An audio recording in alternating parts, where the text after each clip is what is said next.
Okay. If everyone could hear me and it's good, and if the stream quality is good too, just let me know in the chat, and we'll get started right away. I just want to make sure there's no like small problems before we start.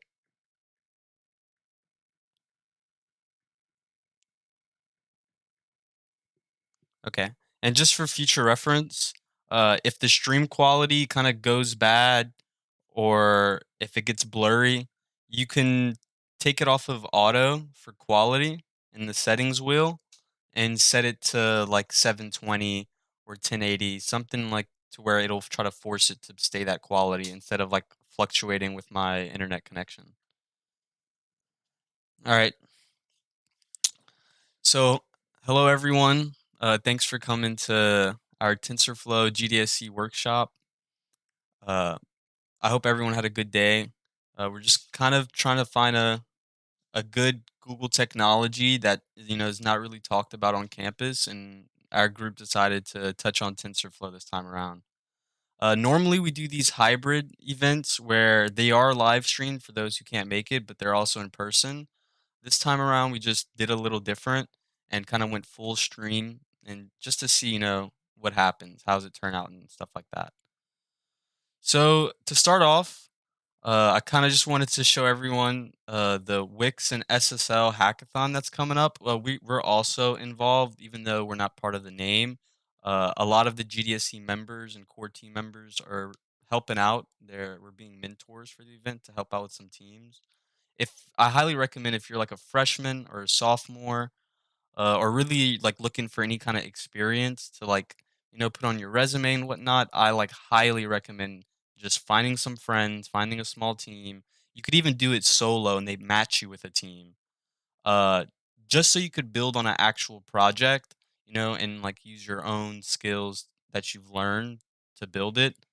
It looks really good on a resume. It gets you really good experience. So here's the thing: you can screenshot it, you can scan the QR code on the screen right now, and you could register for it. So that's our little shout out for today for the hackathon. Okay, so today we're going to be using something called Google Colab, which is if y'all have ever used Python for like some higher level like projects, you'll kind of run into situations where uh, your resources on your computer are just simply like not enough. So you have things like Jupyter Notebook, which I believe it actually is a Jupyter Notebook, but Colab gives us a interface to do a lot of different things as well as run our code. So I highly recommend if you're looking to get started with machine learning, AI, TensorFlow, I really, really recommend using Colab. Nothing but good reviews on my side so far. Uh, and then one of the first things you'd want to do too on the Colab is kind of connect to to the cloud resources, just so you get access to the RAM and the storage and whatnot, as you can see here. So we're connected. We're good to go. So, one more thing I did want to note on before we started. All of this will be available on our GitHub. I could actually just show y'all right now. If you go to our GitHub over here, there you should see a QR code in our promos. You should also be able to find it just by going through our Discord channel chat. Uh, but here it is, DSC-LSU, and you'll see the TensorFlow Workshop, our most up to date, our most recent repo. And then on here, you'll see our entire Jupyter notebook that links to the actual Colab notebook as well as like it's runnable too. You can run it on GitHub.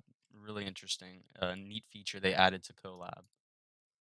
So that's there for after we're done. Y'all can still go ahead and use our resources to your advantage. So welcome to the GDSC TensorFlow workshop, right? There's probably the first question that maybe not all of y'all, but at least some of y'all have. What is TensorFlow, right? Now, TensorFlow is probably the most powerful open sourced software library surrounding like machine learning and AI, like artificial neural networks and whatnot. It was developed by Google, which is one of the main reasons why we're here giving a workshop on it today. But unlike some of the other workshops we've done where we kind of forced some type of Google technology into our workshop, I like this is highly used in our industry today. It's just one of the best, and you hear it all everywhere. And like, if you're looking to get into data science or even just uh, being a fluent Python programmer, knowing TensorFlow is a really good thing. It's a really good skill to have as well. So the basics is basically that it was made by the Google Brain team, where you could build these things called models, machine learning models, and they're used to do everything practically, like from everything modern, at least with algorithmic expressions to, and we'll kind of talk about that in the next spot. And TensorFlow is also accessible for other programming languages, not just Python. It is the most adaptable with Python, and Python is probably the easiest language out of the bunch to work with something like this. But you can use it like with C++ and even Java, and there's all kinds of different platforms you can deploy them on. So the second question after that would probably be something along the lines of why TensorFlow? Like, why would we go out of our way to use TensorFlow specifically? Now, TensorFlow, kind of like what's stated here, it's been proven at this point with the amount of companies and technologies that use it, from Google themselves to Facebook, Twitter, OpenAI, and you'll see that they use their API, the TensorFlow API, to do things like recommendation algorithms. So when you're talking about YouTube, which YouTube actually does use TensorFlow, uh, you're talking about all your social media applications, with anything that has to do with some type of recommendation to you as a user. Uh, 90% chance that's using some type of machine learning model to make those recommendations. The famous right here, the NLPs, the natural language processing. The most popular by far right now is ChatGPT. Right, ChatGPT isn't some type of super brain or anything. It's just a natural language processor that processes your language and then runs some web searches and then like kind of accumulates the data for you. There's also like, which is a really big industry right now and a research point, healthcare diagnostic tools. Being able to speed line the diagnosis process, and as well as helping out like healthcare officers, making the right decision as fast as possible.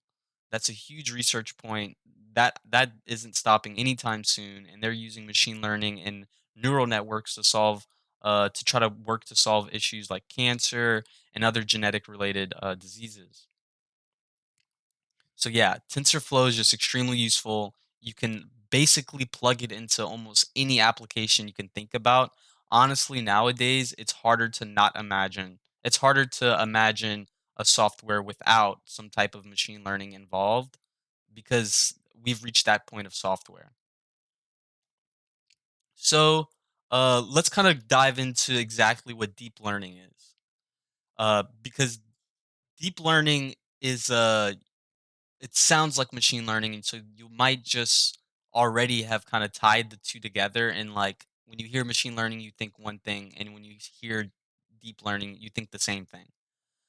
But in actuality, deep learning is earlier than machine learning. It's very specific with its approach on how it will train data, and we'll talk about that a little bit more later. But basically, deep learning involves the training of artificial neural networks, extract meaningful features to make predictions, which is practically the whole purpose of us using TensorFlow today, to build these deep learning models. And then you will have to incorporate some algorithms to then get together a whole bunch of neurons in layers, which we'll talk about the specifics of what everything is later. Uh, which you're basically just feeding through layers some type of representation of data, and then the more it progresses through the layers, it gets more complex, and this model has to work harder to try to understand it, And that's the whole learning process of it. And that's kind of why it's called deep learning. Uh, so like here, this is a good note.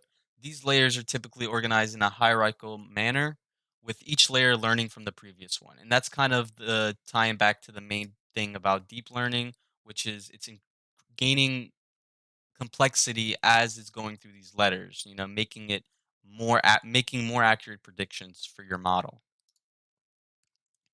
Now, specifically, what does TensorFlow have to do with specifically making these deep learning models? Like, how does it specifically interact with TensorFlow, like your code with TensorFlow, to be able to actually produce these things? So, I'll just read this verbatim here because I feel like it gets it really well. TensorFlow provides a set of tools and APIs for building, training, and deploying these neural networks. It allows developers to build models using a high level API or by defining the network architecture using lower level APIs. So I gave some small little code snippets here to kind of go a little bit in depth for y'all exactly what I mean by this statement. So with these low level APIs, for all these code, these are just very small code snippets. You can imagine at the top, we're importing all the dependencies we need and we have all the variables we need. These are just very short code snippets to give you a slight understanding of what's happening. So here we're making some lower level API calls.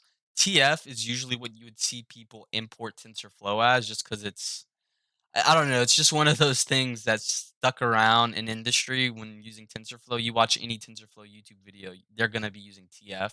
So it's just kind of natural at that point. Like why change it?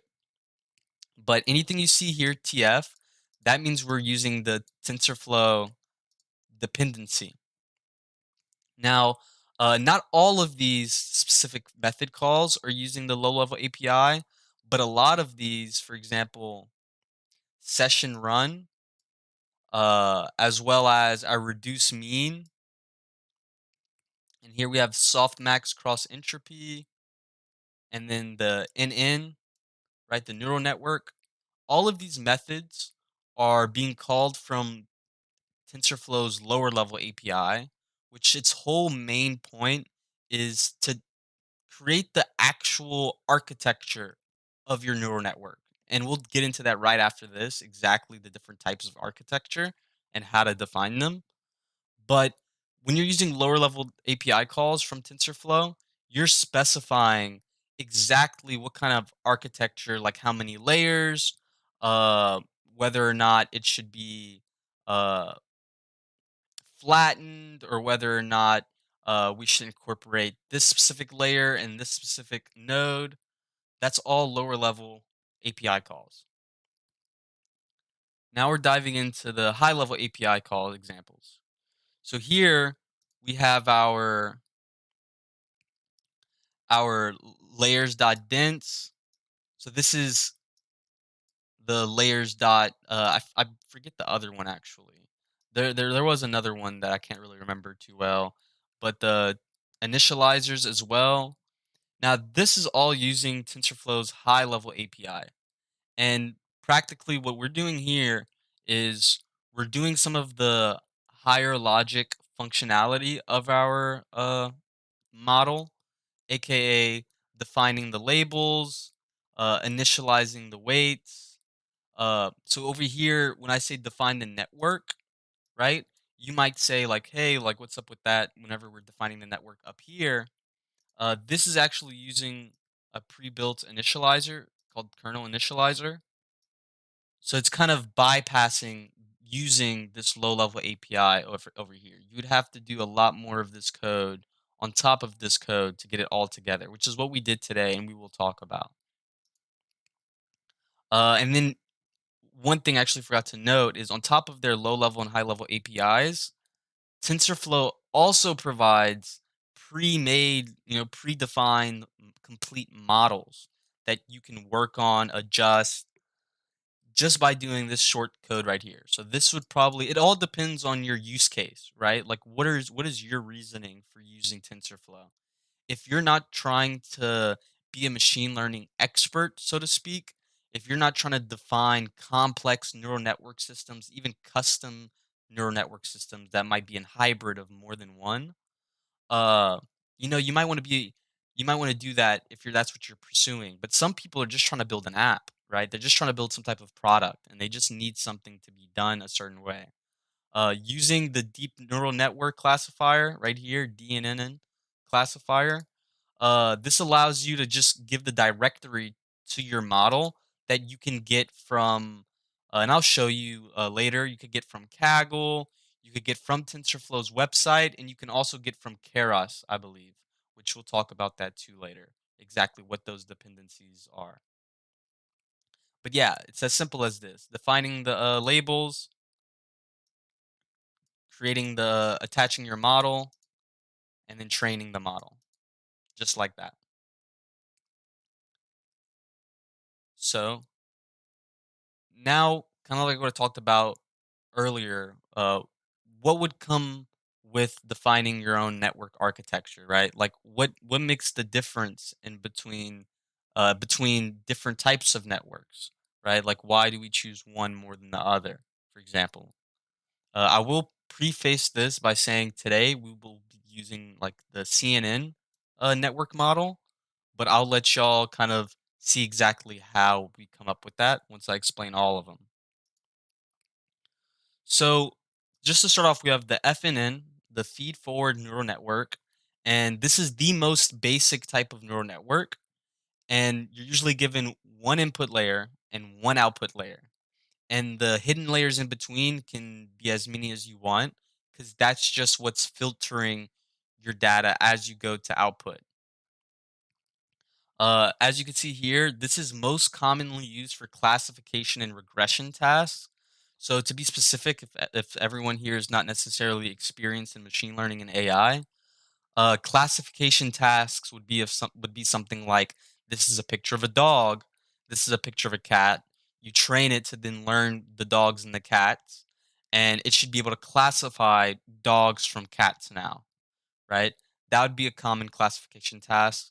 And regression task would be something like uh, something is getting changed as it goes to where you have a final result, and you would want to see exactly your network will be able to determine if the input is like a child of something in its network, like as in it's regressed. So then we have our CNNs. This is called the convolutional neural network. And basically, this is also used for classification mainly. But what makes it special is it opens the door for video analysis. And the way it does that is by using these layers like this in this convolution way, and then as well as having this pooling layer. What we're allowed to do is we're then allowed to extract specific features within each layer concurrently, so that way there's different classes within our network, and then it will pool our inputted data into the specific classes, and then it will go ahead and use this FNN style network at the very end to classify our items according to their classes. That would be your CNN. And then here we have the RNN. This is your recurrent neural networks.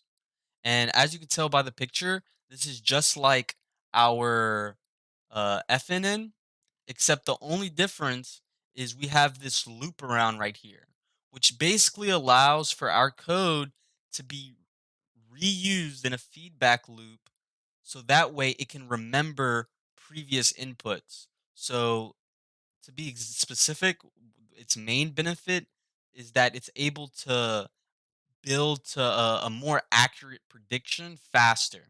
So this is really good for tasks like speech recognition and as well as language translation. And then lastly, we have the GAN, which is the generative adversarial adversarial networks. This is used for generating data. So as much as these models classify data and as well as extract certain type of features from data, it can also generate it. And Basically, the way it does that is it will have two separate neural networks working at the same time. One's generating fake data, and then that's the generator.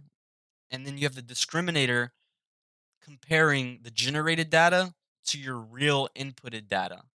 And this is really good for research studies, uh, creating videos. So, like deepfake, for example, if many of you have heard of deepfakes, data augmentation for other models. So you can use this to augment your data that you're going to be sending into your other models. So you have models working hand by hand, like hand in hand. Very useful. So before we get started, and I pass off the code to Parimal to lead us for the actual coded part of the workshop, I'm going to talk about Keras. And the reason why I'm talking about Keras specifically, and I have a little section for it, is because it is one of the most important tools you will need to use when working with TensorFlow. So, any video you'll find online or any workshops you'll attend, if they're talking about TensorFlow, 90% chance they're also using Keras. And that is because Keras works as a high level API that's used as an interface to TensorFlow. So think of Keras as being the translated API, basically making it easier to interact with TensorFlow, pushing TensorFlow to the back, leaving it to operate just as the backend. You'll see that it supports a wide range of neural network architectures. So Keras has built-in methods for all of these networks I just mentioned and some. We also have the fact that it supports both CPU and GPU acceleration, which in runtime you can go to manage sessions, I believe, or view resources, one or the other, and you can actually set it to toggle to whether or not you're using the GPU as GPU resources on top of your CPU resources. This helps for like bigger data sets and whatnot. And then also, Keras is used probably like in any of the big tech companies that are using TensorFlow today, so kind of like over here, what I mentioned earlier, YouTube, NASA, Netflix, Uber, all these major companies using TensorFlow, they're gonna be using Keras just because it's making your workflow much easier, less configurations on your part, and more easier accessible APIs with clearly defined methods for you available. So extremely useful. And just to touch on some other dependencies you might run into, you have TensorBoard, which is just helps with virtualizing your data, so actually making displays of it, which we used basic plot PyPlot for that in our case today. You also have TensorFlow probability for your probability tools, which is really useful when dealing with models. Then you have your TensorFlow Hub, which is a big one because this just a huge repo of pre-trained models available for you at a click of a button. And this allows TensorFlow Hub allows for the use of just these simple small code snippets over here to train and actually get a functioning neural network model. And then lastly, we have TensorFlow Lite, which is special for any of y'all that like to work with either embedded systems or like mobile development. Because TensorFlow Lite, I don't necessarily know the exact differences underneath the hood, but what I do know is if you want to apply any of your neural network models, your machine learning models, into something that won't have the resources like your PC, you're gonna want to have to use something like TensorFlow Lite. You know, super lightweight, can run on anything, can deploy on anything. Um, so that's a basic good introduction to our workshop today. Just touching base on you know, the what is, why, those kind of questions for everyone today. So if we don't have any questions, I'll see if anyone has any questions in the chat. If anyone has any questions, just leave a message in the chat. Me or Parimal will be keeping an eye out while the other's talking, just to make sure y'all are aware. All right. So I'll go ahead and pass the mic to Parimal so he could get started with the actual uh, coded part of this workshop. So give me 1 second.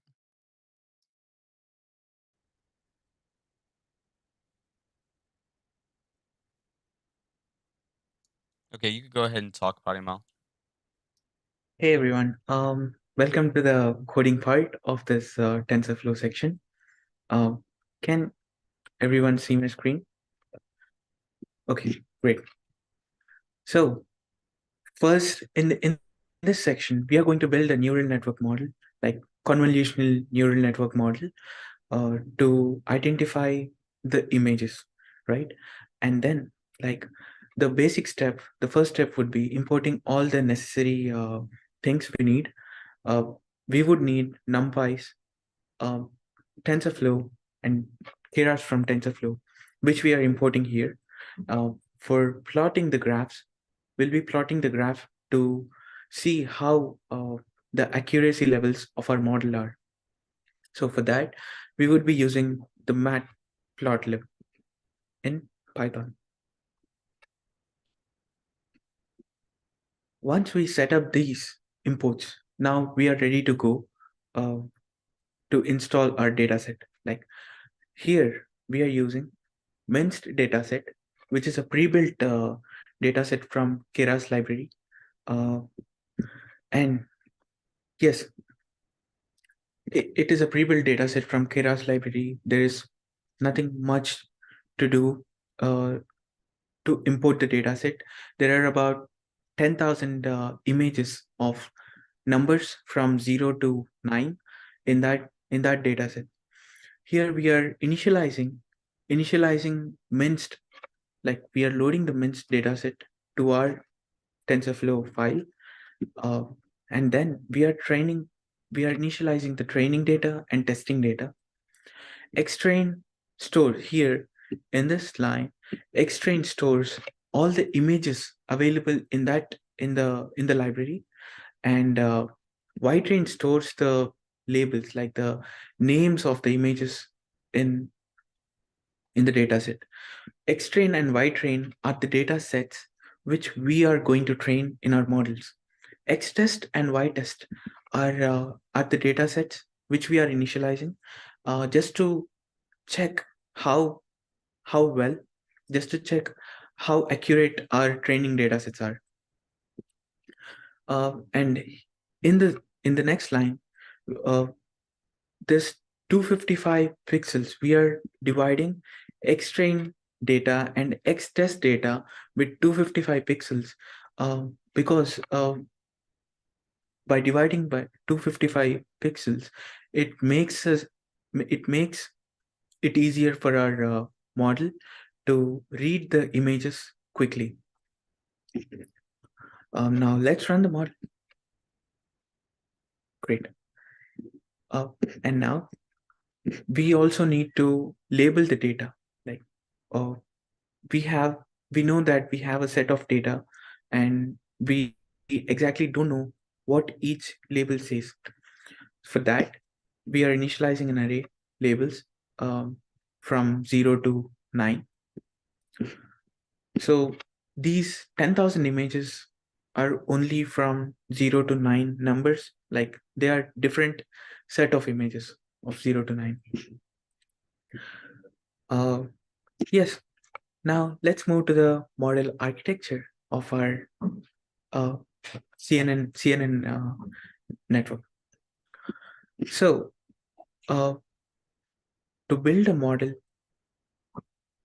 for in neural networks, we use sequential. So we need different layers in neural networks. We would need different layers of networks, which so for keeping different layers of networks in the model, we would need to use sequential, because we would be training uh, one layer after the other. Like it will go in a sequence. So inside our sequential training set, the first step would be we need to input the data. Like we need to input the data image. So here our image is of 28 by 28 pixels, and we need to convert the image such that our training model can understand it.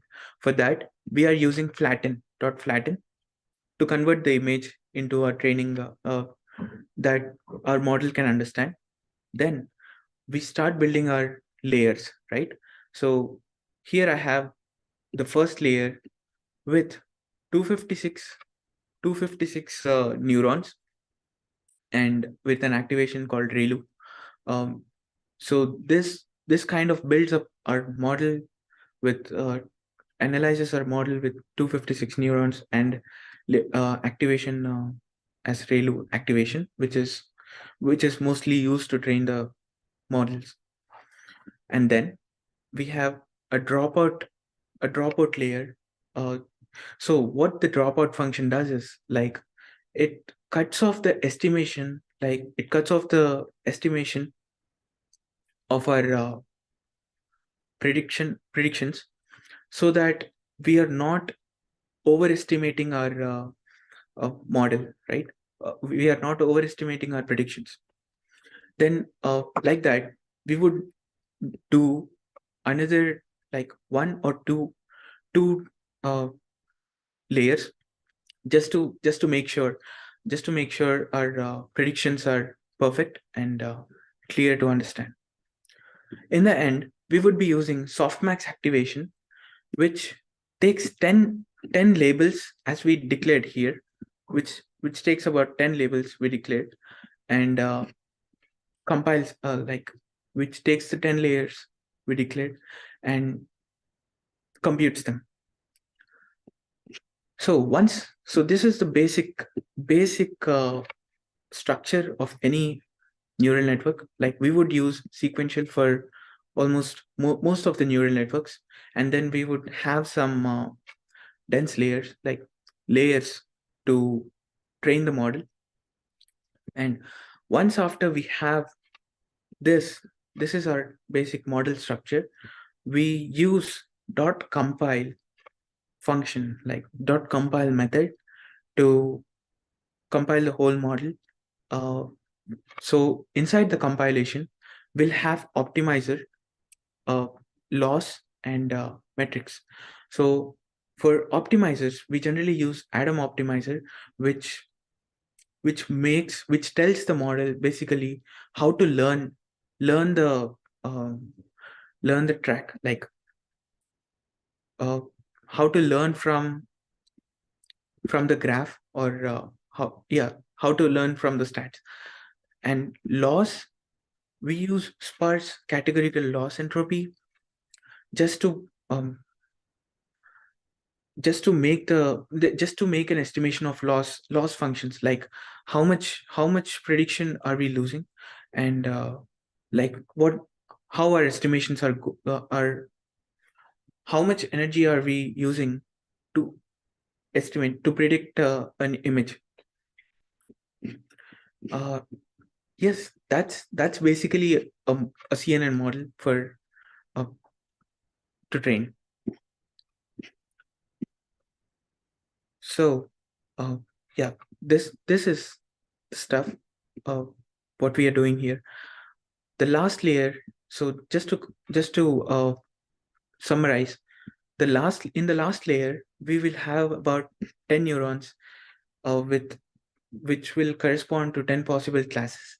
This layer will have a softmax activation, which will use the output of each neuron as a probability that the input belongs to. Like it makes sure that output of each neuron gives is matching to the input of exact same neuron.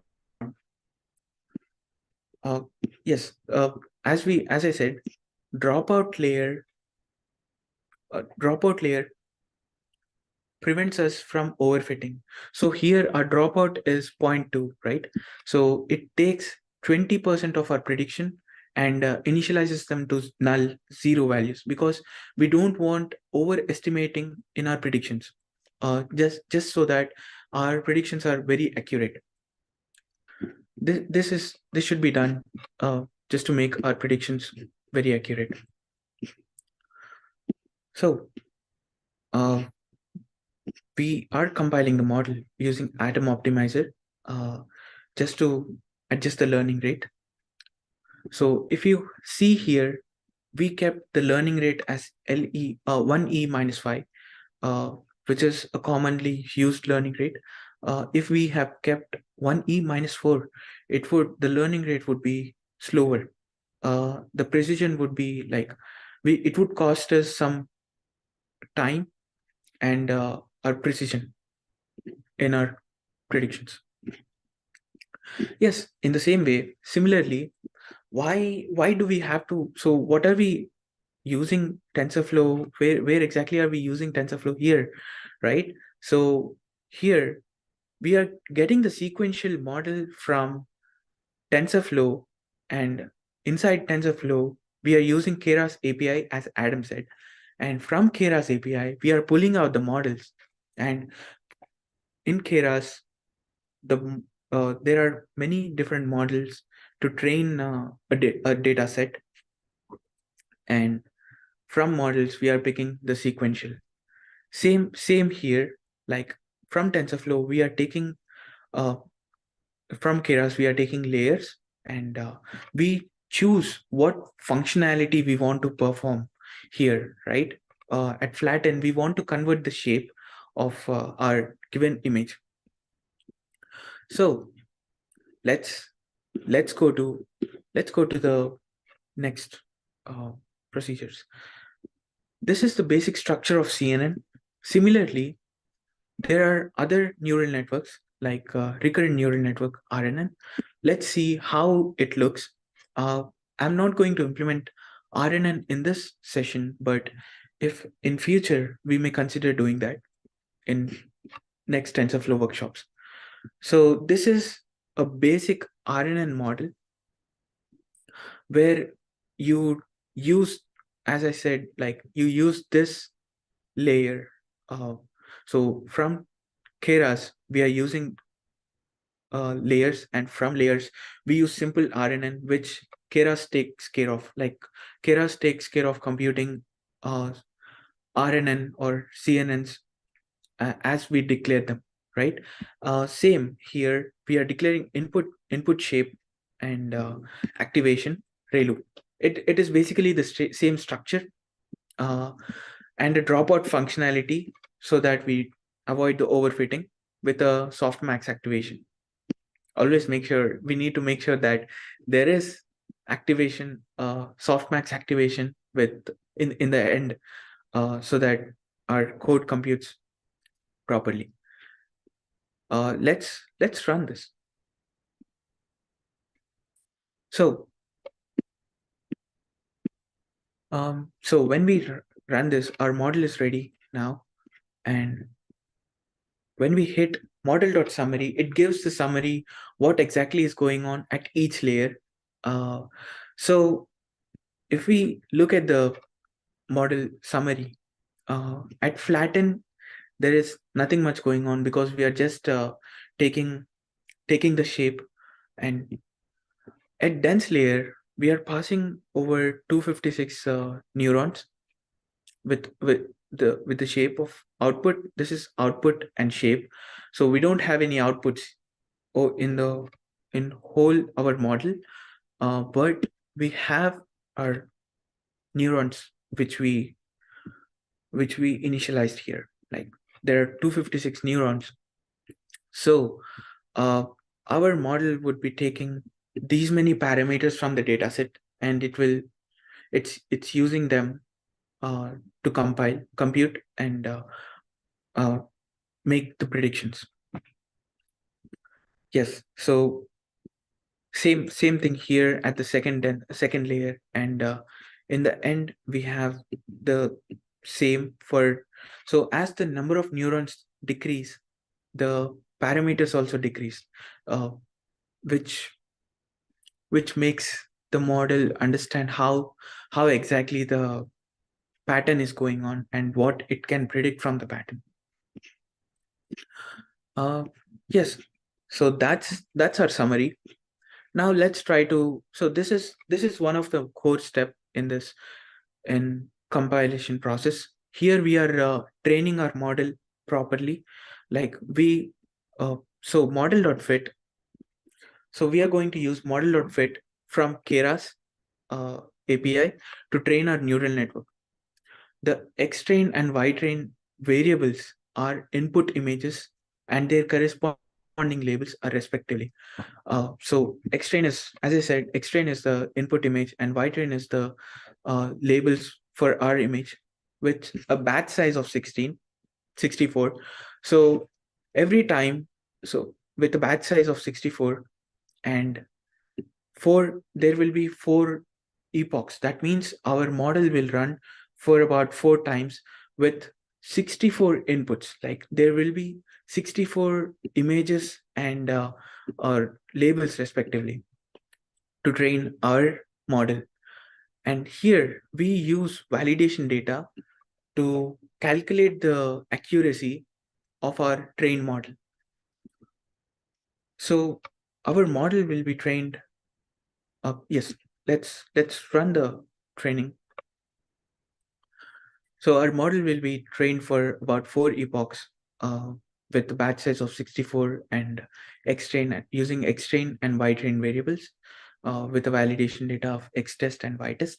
Uh, yes, if you observe here, for each training, each epoch, our accuracy increases. Like the our neural network has more loss functions, is going through more loss in computing power or loss in prediction in the first step than the second one, right? So as we train our model, the accuracy of our prediction, it keeps increasing. If you see the values here, the first accuracy of the prediction accuracy was about 0.39 and second was 0.71 and 0.78 and so on. Like as we train our model, the accuracy keeps increasing. So now what next? So we need to look at how our model is getting trained and how exactly it is plotting the loss function, train, and original test data. So so here I'm running some functions just to plot our accuracy, value accuracy, and loss function. Uh, yes, so I'm using a mat.plot to plot the loss functions. So here I'm initializing a loss. So whenever, so I used training model, right? So if a training model stores everything inside it, like loss, accuracy, value accuracy, I'm just separating them with respect to uh, their fields. So here in my first sentence, I'm initializing loss to taking the whole loss from the training model and initializing it to loss function, same as the other two. Then I am plotting the loss, accuracy, and as X label, I kept epochs, the number of epochs I used, and as Y label, the accuracy of my model. So for each, so here we are determining for each epoch, what was the accuracy given by our model, and what is the test and train and loss functions. When I run this, these are the values. On the basis of these values, this graph is preparing. If you see at my first epoch, this is my loss. The blue line is my loss. My loss is at the top, and train and test. So test data is always like it's the real data, and it's constant for every epoch. And with with the increasing in epochs, we see that our computation power, like loss function, decreases. That means our prediction is getting good with increasing number of training, like number of epochs. And same as the training data. So if you observe the graph, the training data is meeting the test data somewhere in the upcoming epochs. I'll change the epoch values and show how the graph changes in the near future. So yes, now let's look at our results, how our model is predicting from the test data, and what exactly it is predicting. Okay, so yes, uh, so here I'm choosing a random image from the test data and initializing. So I'm choosing a random image from the data and initializing it to my train and test. So here I'm just taking a random image. X test at index gives me the image at that index, and Y test gives me the image, the label for that image. Like if I have an image like 6 and the true label is 6, so like that, I'm initializing the labels. Now here I'm predicting, like I use model.predict to predict the data with a given test image, and with a given test image. Here NP expand dimension, like it adds one more dimension, just so that it is required. It is basically required for me to add one more dimension so that our model predicts perfectly. Yes, our model predicts perfectly. Um, so yes, basically this is the probability of my prediction, and this is the predicted uh, label. Now here I'm just plotting the graph with true label. Like I'm going to my labels array at index true label and picking that label from my array and using it here. Now let's run it. It can be any image. So here my image is 4, as we can see, and the true label is 4. The predicted, our model predicted it as 4, so it is correct. If I run it again, the prediction changes. Like it is going to some random index, predicting it is predicting a value and a true label, and it is again correct. uh, so like if we run it again, this so our model is well trained to do a prediction with 99% accuracy. So yeah, how do I so the my neural network, I know, like my neural network has some limitations to predict, to do the predictions using TensorFlow and Keras. uh, it is 99% accurate but not completely. So for that, I wrote an extra code, uh, just so that it runs through a for loop and gives me an image where it is not predicting correctly. So yeah, just to make sure if it is so. Yes, so my model seems to be too accurate to predict correct label.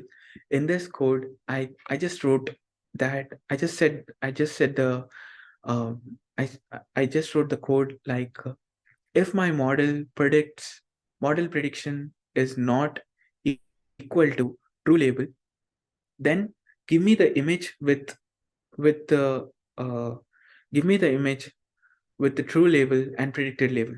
So let's run it again and see if my model is accurate.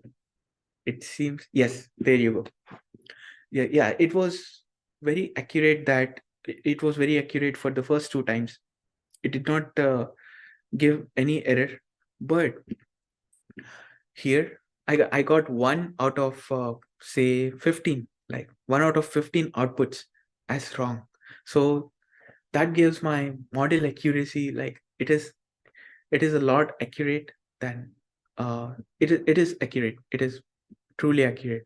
So my predicted label here is 4, but the image is 7, and uh, the prediction is the true label is 7. Now let's go back to the code and see what happens if we increase our number of epochs.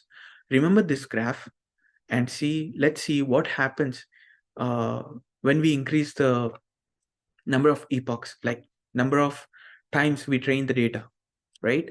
Uh, you can, so remember, like you can refer the GitHub to go through this code uh, again later if you don't understand, or you can anytime you can ask questions in chat to me or Adam. So here where we are training the model, let's say now it is 4, right?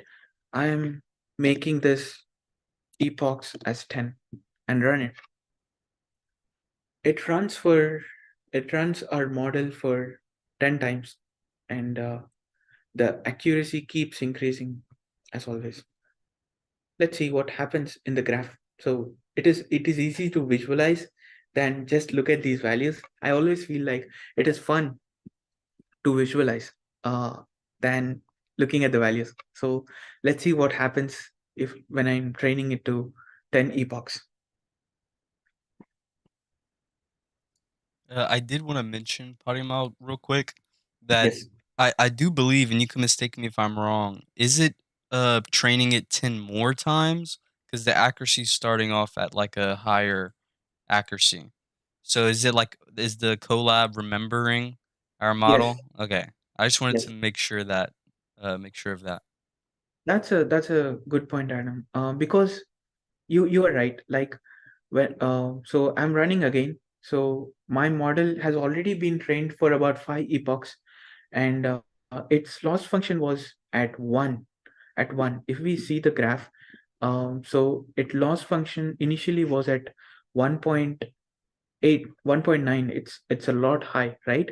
So now when I started training again, like after 5 epochs, my model started decreasing its loss function from zero point 0.5, which is right over here for our previous model. Yes, that's a very good point that you brought up, Adam. Yes, so our model remembers how accurate it was, how how much loss it is giving, and yes, value accuracy and value loss. Now let's plot the graph again and see. Remember this graph. Um, what if I want to save this graph, and okay, what if I do like this uh, somewhere over here? I'm plotting a new graph just so that we can compare this thing. Okay, great. See, that's what I was talking about. This was our initial prediction. This was our initial graph. Our loss was so high, and our training and testing datas are like uh, are less, like less compared to the loss function initially. Once we started training, our loss function kept on decreasing, and our training and testing functions are so test function remains constant after a time, and train function matches the test function gradually as we increase the number of epochs. If you see here, we trained about 15th epoch, like we trained 10 more epochs, right? Our loss function is less now. And our train functions, so if you see, uh, test and train functions are going to a point where they meet each other, so that like they go to a point where they meet each other, uh, and our accuracy is 100% sure. Like whatever our model is going to predict, it is predicting with a confidence. Like uh, yeah, it is definitely going to be correct. There is yeah, it is definitely going to be correct. That's how it works. uh, when you come to layers, dense layers, these are just for making our model understand quickly and quickly and uh, accurately. Like these number of neurons, number of dense layers, they increase the accuracy. They also participate in increasing the accuracy levels of our model. uh, and you might be wondering, uh, if this is valid only for this data set. Even if I so it is valid for most of the data sets you collect. uh, it is valid for most of the data sets you collect from anywhere, which okay, which will be showing uh, in your, if it is in your real-time projects, you'll be doing all these accuracies, the training over a particular data set you pick. And um Speaking of data sets, that'd probably be a good point to talk about Kaggle with the yes, group. yes, Okay. So here, let me switch off Parimal. So thanks, Parimal, for giving us this good coded workshop right here. And I'll talk to everyone at the end exactly how they could access our GitHub and Colab to like actually interact with it. All right. great, sounds Thank you, Parimal.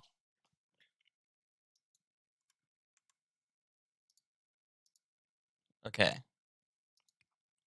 So, before we end it off, I know we're a little bit over time, but trust me, I think you'd want to stay for this last part. It's really useful, especially if y'all are wanting to starting to apply these to y'all's actual applications.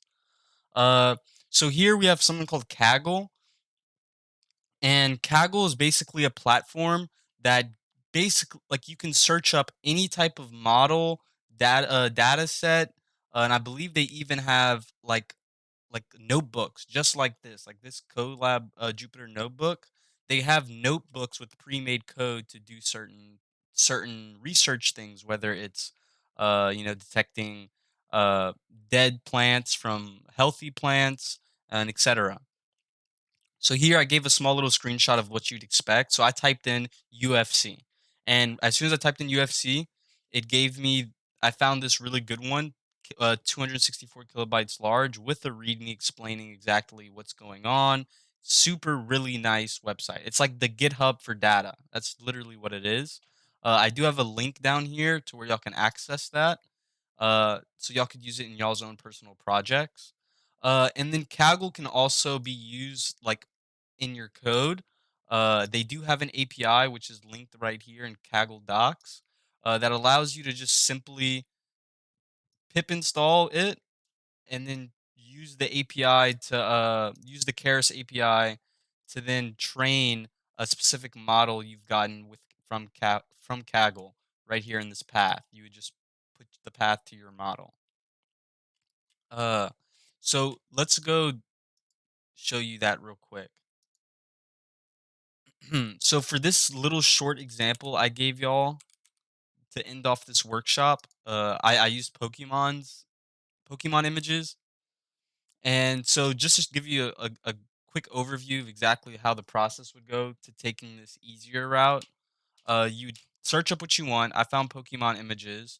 Here they gave me an Excel sheet with its types and the name of the Pokemon, as well as the images to them.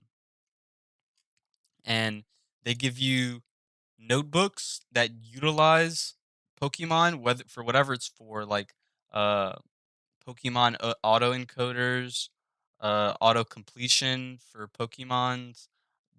Not too sure, but you can copy their notebooks and they also have discussion places. So it's like the GitHub for data. That's what I call it. Now, in this website right here, which is also made by Google, and I actually really recommend that if this workshop as a whole seemed a little bit too much for y'all, like as in it was a bit overwhelming with the content and with the Python programming skills that would be needed, this is a really easy way to just get your foot in the door in machine learning and AI, right? And it's really nice. So I'll just give y'all a brief example. So I already went out of my way before the workshop to make this teachable machine model. And basically, it starts off like this: you have class one and class two, then you have your training block, and then you have your preview block. Now, in these classes, your name will be that's your labels, right? So if I make a class, call it one, I'll have 100 different pictures of what we can draw one like, right? We can draw one like this, we could draw one like that, but they're all being identified as a one.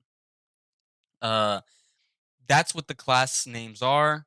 And then you would upload or use your webcam to upload these images. So for right now, Teachable Machine is only working with images.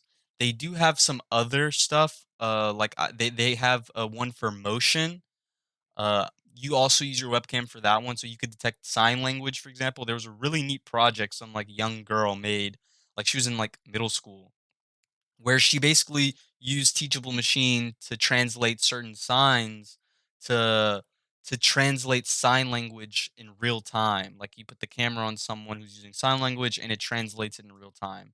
That was made using teachable machine. And if a middle schooler could do it, I know that for a fact we can. So in this example, I uploaded 25 grass type Pokemons, dark type, water type, fighting type, all the way to ice type. Now, these aren't all the types. It's just for sake of convenience. I've only included these. And here in this trading block, you would put about how many epochs you would want.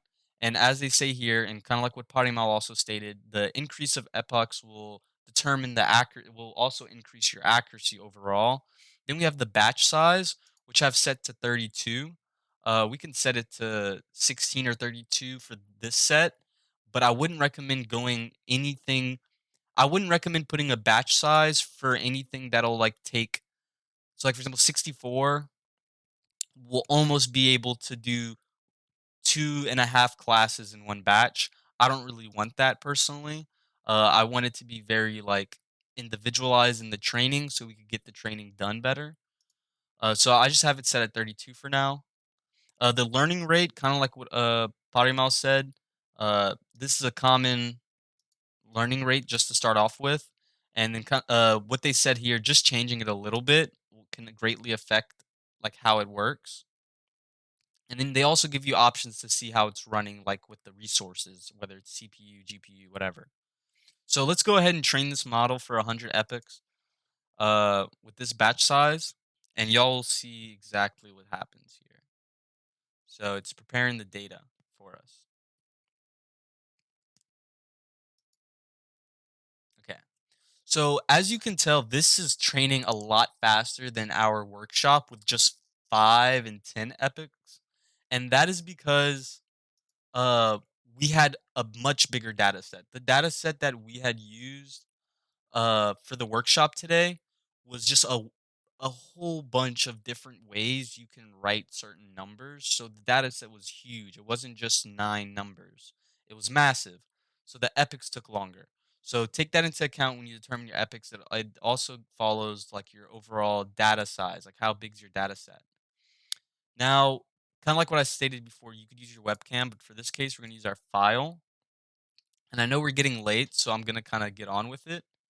I'm gonna upload a file of some Pokemons that I've saved in the test folder just to see if our AI model, can predict what kind of type it is.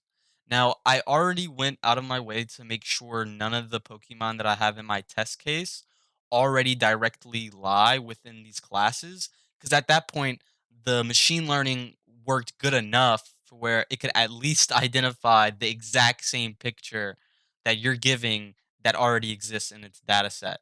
It will be able to do it at 100% accuracy. I wish I actually would have done an example of that, so I could here. I'll just download this one. Okay, so let's go ahead and do our first one here. So yeah, so as you can see, it's 100% dark because it's clearly the dark Pokemon that's right here, straight out of the class. But as you'll see, and I'm gonna switch over to my test one. As you'll see, uh, once it gets to things that aren't necessarily already in the data set, it'll have to make predictions and actually give different results. So here for this one, it's 97% grass and 3% fire. Now another thing I do want to say what I did was I made it to where it's using something called shiny Pokemons, which if none of y'all are familiar with Pokemon, shiny Pokemon are a different variation in color to the normal one. I did that on purpose to throw off the machine learning because it was kind of using green Pokemon or grass, dark blue and purple or dark, you know, bright blue is water, etc. So that's why I'm using some shiny Pokemon. So that was the grass one. So let's give this one a chance. Okay, so this one was actually a really, yeah. So 93% rock, which is correct again. So that's really good. Now let's try some more of these real quick. Let's try this one. Okay, so this one it is actually indeed a dragon, I believe. So it has it almost all the way correct. I think the green of this shiny is throwing it off and making it think it's a little bit of a grass Pokemon, but that's all right, right? I think it got the overall answer correct. Now let's try some. Let's try this one. Okay, so this is a good example of why the color might throw it off. This is clearly like a water Pokemon, but it's assigning it to fire because it's bright orange, which is similar to the rest. Let's try this one. This one as well was like that. Let's kind of go through some of them and see. All right, got the ice one correct. Let's try this one. Ah, this one's a good one. So this one was really thrown off. So this one is a grass Pokemon, but due to the color, I believe, and maybe even its similarities to Glaceon, it might have gotten confused there. But this was just a really short showcase of how you can start today using AI and machine learning to your advantage in for your projects, whether it's school related or just a hobby, right? You can start off with something small and like this and straightforward using just a combination of Kaggle and teachable machine. Once you kind of get the hang of things, get a better understanding of what deep learning and machine learning is, that's when I would recommend coming back to our coming back to our workshop and then going through some of the details and even taking a further step and maybe coming back to one of our future TensorFlow workshops where we'll be talking more in depth about specific layers instead of this very overlapping TensorFlow workshop. Um, Yeah, before we do end it off though, I do want to say we will be uploading a feedback form on our Discord server. So for those of y'all who are able to make it and able to stop by, please, respond to the feedback form. It'll be really helpful for us to determine whether or not this workshop was impactful, people enjoyed it, should we bring back a part 2? And then I think it'll get more and more advanced as we go. So the more you're attending our concurrent TensorFlow workshops from now to the future, you should be able to get on a good learning track on top of your school studies, to be pretty proficient in machine learning technologies. Uh, but besides that, I think, we'll call it end of the workshop today. Thank you again, everyone who came, showed up. It's really greatly appreciated. Don't forget, we also have that hackathon that we're helping out with. So if you're interested in that, scan the QR code and register with you by yourself or your friends. And maybe be able to actually use Teachable Machine or even TensorFlow itself uh, in your hackathon project idea. That would be awesome, in my opinion. That's what I would do. Okay, if there's any other questions, you could leave it in the chat and I'll make sure to answer. I won't disconnect the live stream until I've answered all the questions. But besides that, guys, thank you for showing up. I'll end this live stream here. All right. Bye guys.